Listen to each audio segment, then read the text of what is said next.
So I made the dubious decision to go check out the Sony X900H unboxing video that I did, which turns out I did exactly 1 year ago. And wow, a lot has changed in a year. For me, that means, well, the hair. I think that's the most obvious thing. But now I'm wondering what's changed for Sony.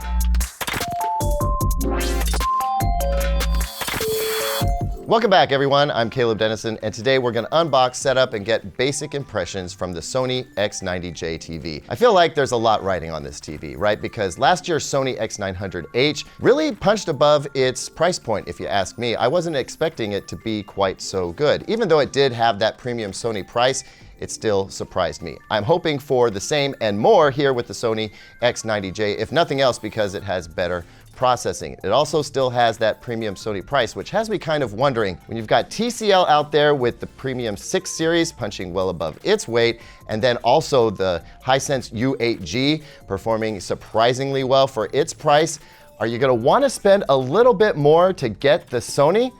Let's find out. Before we get into it, I want to know, are you willing to spend a little bit more money just to get that Sony name brand and also the Sony look that comes along with it? You know what I'm talking about. TCL and Hisense have highly competitive TVs that cost less. So you're going to plunk down more for the Sony? Let me know about that down in the comments. And while you're down there, smash like and subscribe. You know what we're doing. We're trying to hit 900K subscribers and 1 million by the end of the year. I know we can do it with your help. Thanks a bunch in advance. Now, let's do this.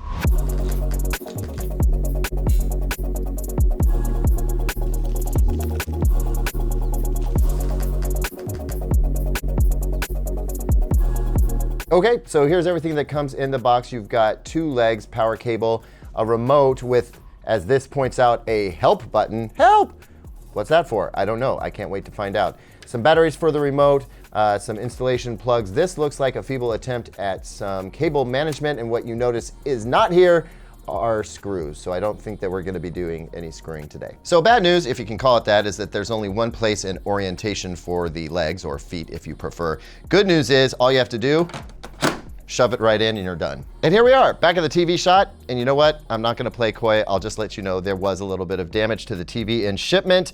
I wasn't so worried because it wasn't on the screen side of the TV, but here we are with a nice flux capacitor style crack in the back of the TV. Now for us, this is not such a big deal because we're stand mounting and nothing about the performance of the TV has been compromised, thank goodness. But if you got this yourself, especially if you're wall mounting, you would definitely want to get this replaced because the back of the TV's structural integrity around the VESA mounting holes has been compromised. Anyway, you'll notice on the far right-hand side of the TV here, or the left-hand side as you turn it around and face it towards you, is your input bay where you'll find 4 HDMI inputs. HDMI 3 and 4 are your 4K 120 Hertz inputs, so put your game consoles there. Although note that HDMI 3 is also the eARC port. We've talked about that before. That can kind of befuddle your setup depending on what other components you're integrating. The other thing I want to point out while we're back here are these interesting looking audio ports that are up at the top right and left of the TV. These work in conjunction with the down-facing drivers on the TV. Down at the bottom of the cabinet, you can see those along with bass reflex ports. This should add some height to the sound, as well as help out with the surround effects with the virtual surround sound processing that the TV uses. We'll see how that works out in real life once we get to testing it, but for now, I want to flip this thing around, take off some plastic, and turn this thing on.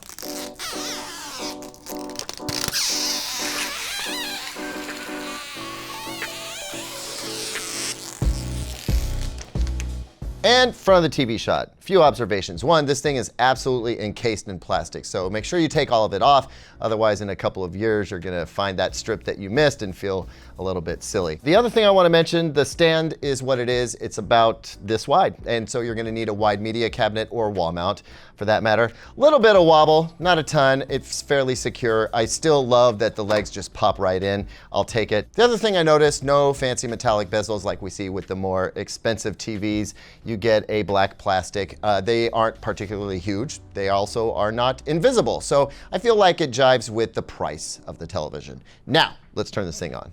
So TV is powered on, and lucky us, we are dealing with a Google TV. Now, if you haven't seen how Google TV sets up, you might want to go back and look at our Sony A80J unboxing. That takes you through the process. Basically, you use the Google Home app on your phone, and if you've got another Google TV device that you're already using, well, bonus for you because it's going to go even faster. One of the huge benefits of that is that it automatically logs into your streaming apps like Netflix and Hulu and YouTube. You just have to authenticate through the phone. The important thing here is that you don't have to put in username and password, so that speeds up everything a lot. Now, you are going to have to watch out for the terms and conditions that you need to accept. Again, how much information you hand over is up to you. Just understand that the personalization aspect of Google TV is going to take a hit if you don't share your information. That's completely up to you. Also, voice recognition is a part of this. Google can use your specific voice to customize the search experience. Enable that if you want to, disable if you want to. Really, the most time-consuming part of this process is the installation of the apps. You're gonna have to wait that out. But go grab yourself a drink, come back. When it's done, you should be ready to go. So here we are at the home screen, and I just want to point this out. This is specific to the Sony setup. You see this with other TVs these days too, but automatically your input should be detected. So we've got a PlayStation 5 here, a Sony Blu-ray player, as well as the Xbox Series X. Pretty much anything that you plug into the TV, it should automatically recognize, and there'll be some base level control of those devices with the included Sony remote. Now let's talk about basic picture settings. And by basic, I mean really selecting the out-of-box picture setting that's going to have the highest accuracy. For me, on a Sony TV, that will either be cinema or it's going to be custom. They're very close straight out of the box. The biggest adjustment there is to the color temperature. So if we pop into color here, you'll notice that it's set to Expert 1. And that's going to be the most accurate right out of the box. Now, if you prefer the brighter look of standard or, God forbid, vivid, that's fine. It's going to be a colder color temperature. Also, when it comes to the motion and clarity settings, they're at a minimum. As you can see, we've got a low setting for smooth gradation, and it turns off the noise reduction. Then I'll bounce down into the motion settings, and under motion flow, you'll notice it's set to custom with smoothness and clearness set to 1. That is minimum effect on the picture quality and the least amount of soap opera effect as well.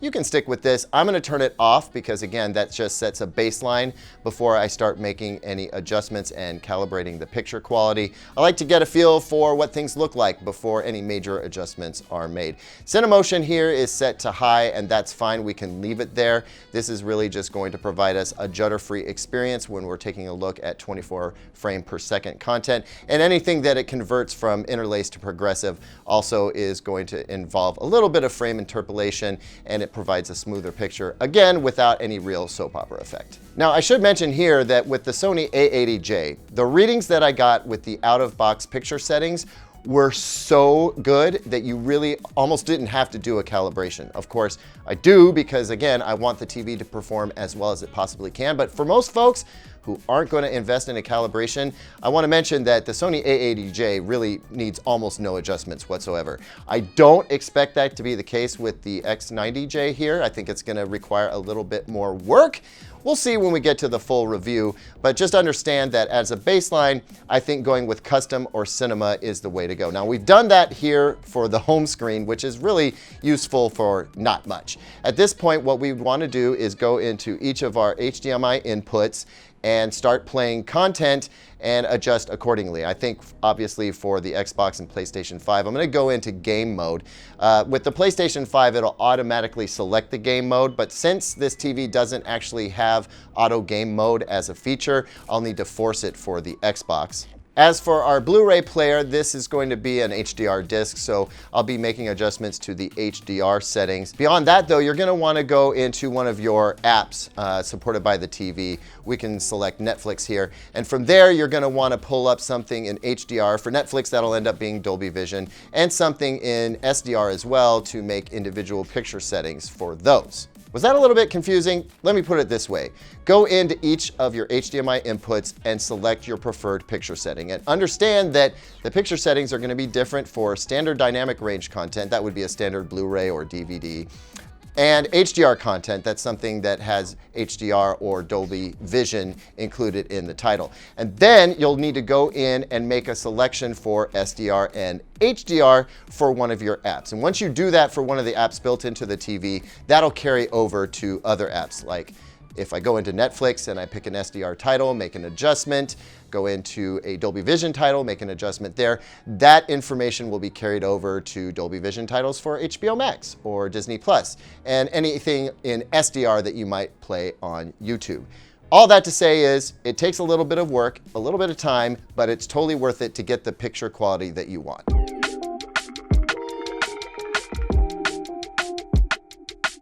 Okay, so now that we've been set up and I've had a chance to watch a little bit of familiar content on this TV, what are my first impressions? Well, the first thing I'm thinking is I need to adjust my expectations because I'm fresh off of that Sony A80J OLED, and an OLED TV, this is not. Doesn't have the black levels, that's to be sure. The dynamic range, not sold on right now. I really want to know what the peak brightness of this TV is, especially in HDR mode. Is it going to bring that HDR punch that we want?